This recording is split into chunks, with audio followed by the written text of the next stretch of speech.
पर्यावरण शिक्षा में आज हम पारितंत्र की कार्यशैली फंक्शनिंग ऑफ इकोसिस्टम के बारे में जानेंगे।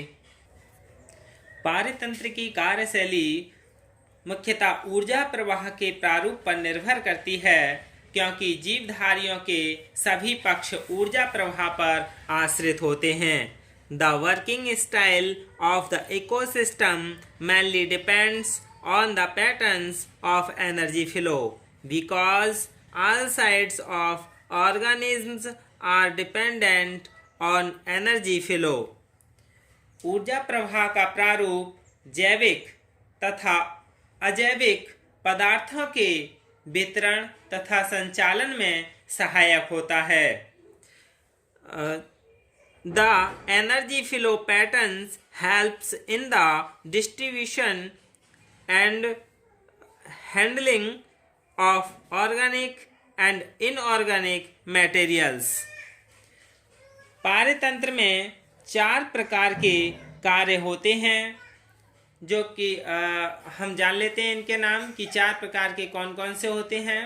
सबसे पहला है सौर ऊर्जा का भोजन ऊर्जा में रूपांतरण, यानी transformation of solar energy into food energy. दूसरा है ऊर्जा प्रवाह से तत्वों का संचालन, यानी circulation of elements through energy flow. तीसरा है तत्वों का अजैविक प्रवाह में परिवर्तन, the conservation of elements into inorganic flow.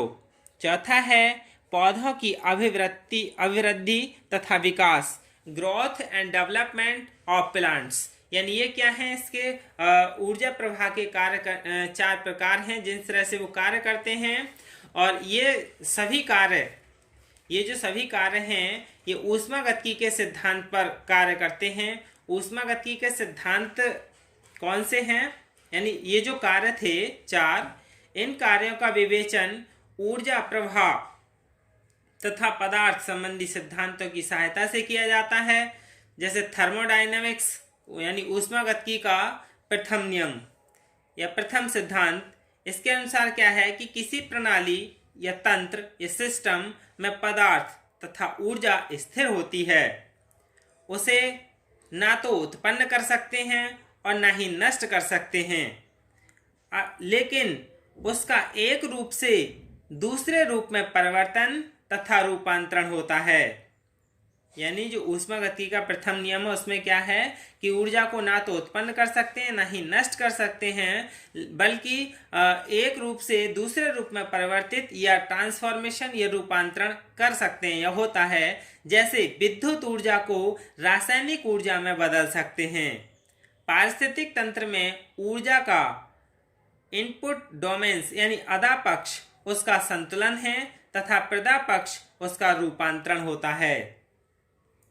Thermodynamics का दूसरा सिद्धांत यानी ऊष्मागतिकी का दूसरा सिद्धांत क्या है कि जब किसी कार्य का संपादन किया जाता है तो ऊर्जा की आवश्यकता होती है। यानी जब कोई काम करना है तो किसकी आवश्यकता होगी, ऊर्जा की आवश्यकता होगी। जब कार्य पूरा हो जाता है तब जो ऊर्जा होती है वो एक रूप से दूसरे रूप में रूपांतरित हो जाती है। जो ऊर्जा किसी पारितंत्र में उपयोग की जाती है वह पुनः उपलब्ध नहीं हो पाती। अब हम ये जो पारितंत्र की कार्यशैली थी उसके बारे में विस्तार से जान लेते हैं। सबसे पहले हम सौर ऊर्जा का भोजन ऊर्जा में रूपांतरण यानी transformation of solar energy into food energy, यानी इसके बारे में जान लें, जो एक रूप से दूसरे सौर ऊर्जा का भोजन ऊर्जा में रूपांतरण होता है। वैसे हम सभी ये बात जानते हैं कि सौर ऊर्जा पारितंत्र की ऊर्जा का क्या है, मुख्य स्रोत है। पौधों की क्लोरोफिल युक्त पत्तियां सौर ऊर्जा दिन में प्राप्त करती हैं।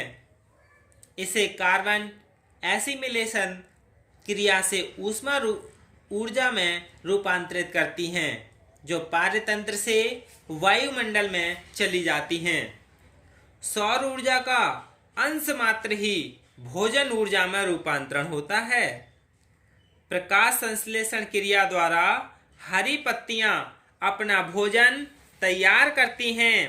पौधे प्राथमिक उत्पादक कहलाते हैं, यानी पौधे जो हैं वो प्राथमिक उत्पादक हैं क्योंकि वो सौर ऊर्जा से अपना भोजन स्वयं तैयार करते हैं। ये सौर ऊर्जा का रूपांतरण भोजन ऊर्जा यानी रासायनिक ऊर्जा में करते हैं। शाकाहारी जीवधारियों द्वारा इस ऊर्जा को ग्रहण किया जाता है। श्वास प्रश्वास प्रक्रिया में जीवधारी इस ऊर्जा को वातावरण में छोड़ते हैं। यानी ये जो शाकाहारी लोग हैं वो इन जो पौधे हैं इनसे उस ऊर्जा को ग्रहण करते हैं और सांस या प्रश्वास जो करते हैं, क्रिया चलती है कार्य करने की, उससे क्या है उस ऊर्जा को वातावरण में छोड़ देते हैं, जिसमें से कुछ ऊर्जा को वातावरण में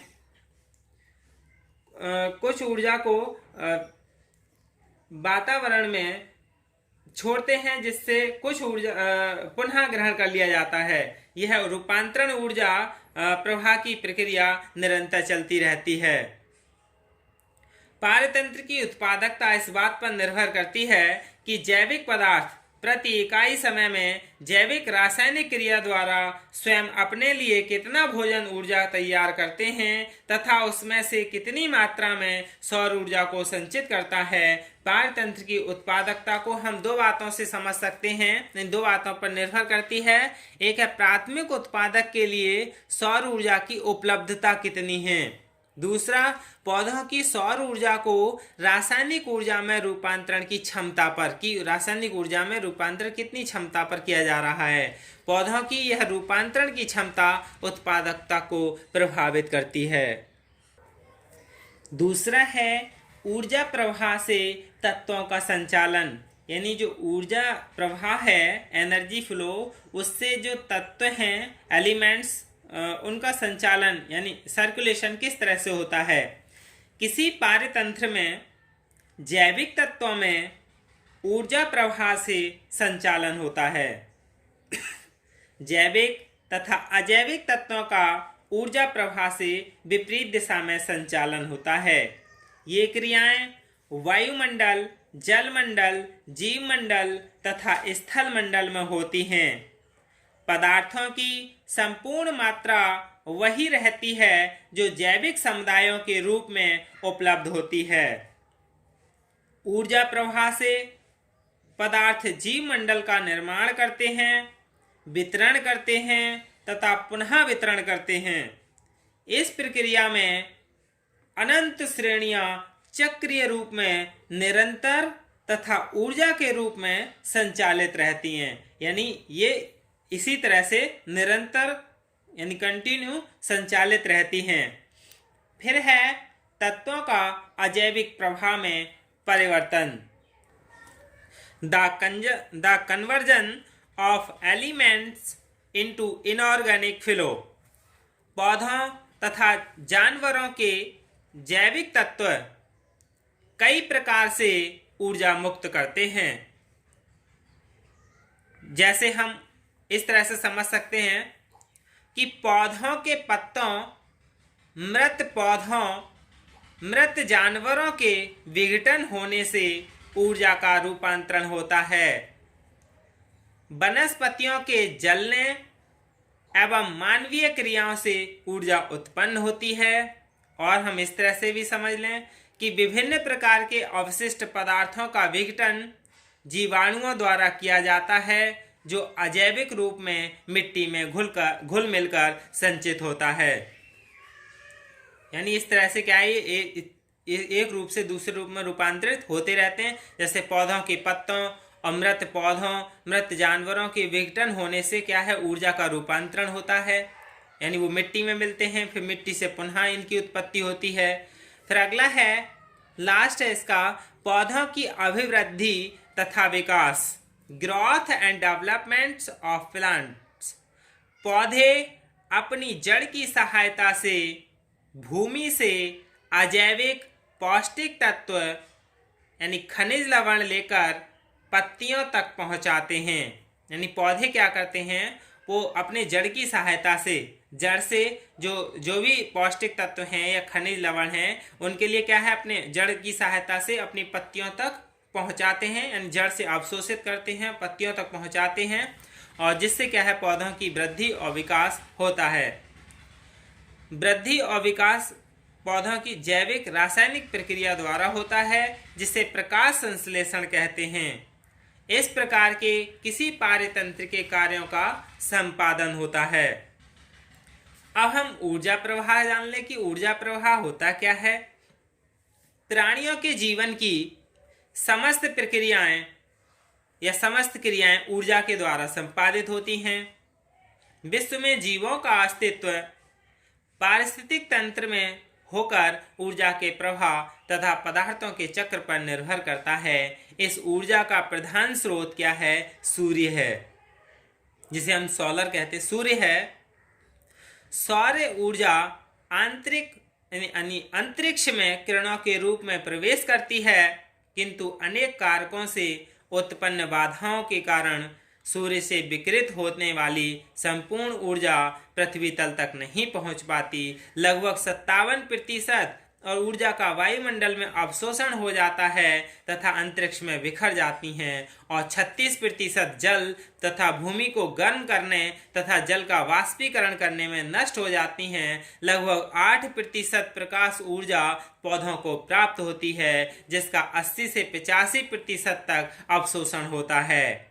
पौधों द्वारा अवशोषित इस सौर ऊर्जा का 50% भाग प्रकाश संश्लेषण के काम में आता है। हरे पौधे सूर्य विकिरण ऊर्जा को प्रकाश संश्लेषण क्रिया में उपयोग कर भोजन तथा रासायनिक ऊर्जा में परिवर्तित कर देते हैं। इसी ऊर्जा का प्रवाह उत्पादकों से उपभोक्ताओं में होता है, यानी यही क्या है? ऊर्जा प्रवाह है। और ऊर्जा प्रवाह जो है वो 2 सिद्धांत पर कार्य करता है, यानी थर्मोडायनेमिक्स के प्रथम सिद्धांत और द्वितीय सिद्धांत। प्रथम सिद्धांत को तो हम ऊर्जा संरक्षण का नियम भी कहते हैं, क्योंकि उस ऊर्जा को ना नष्ट किया जा सकता है ना उत्पन्न किया जा सकता है, यानी एक रूप से दूसरे रूप में बदल सकते हैं। इस ऊर्जा को क्या कहते हैं? नियम ऊर्जा संरक्षण, law of conservation of energy. दूसरे वाला जो था, दूसरा सिद्धांत थर्मोडायनेमिक्स का, यानी एंट्रोपी का नियम भी कहते हैं इसे, यानी इस ऊर्जा को एक रूप से दूसरे रूप में परिवर्तित किया जा सकता है, जिसमें ऊर्जा का ह्रास होता है। यह ह्रास हुई ऊर्जा वायुमंडल में विकृत हो जाती है, जो पुनः प्राप्त नहीं होती है। यानी जैसे कोई कार्य करा, कार्य करने पर उसकी ऊर्जा क्या है? कुछ नष्ट हो जाती है। और इसे ऐसे भी समझ सकते हैं कि जब किसी वस्तु को हमने गर्म किया और उस वस्तु को जो ऊर्जा दी, उसका जो कुछ भाग था वस्तु के निकट के ठंडे स्थान में विकृत हो जाती है। इसी प्रकार किसी पौधे पर पड़ने वाली प्रकाश ऊर्जा की संपूर्ण मात्रा पौधे के भोजन में संश्लेषित नहीं हो पाती है। यही क्या है? पारतंत्र की कार्यशैली है। धन्यवाद।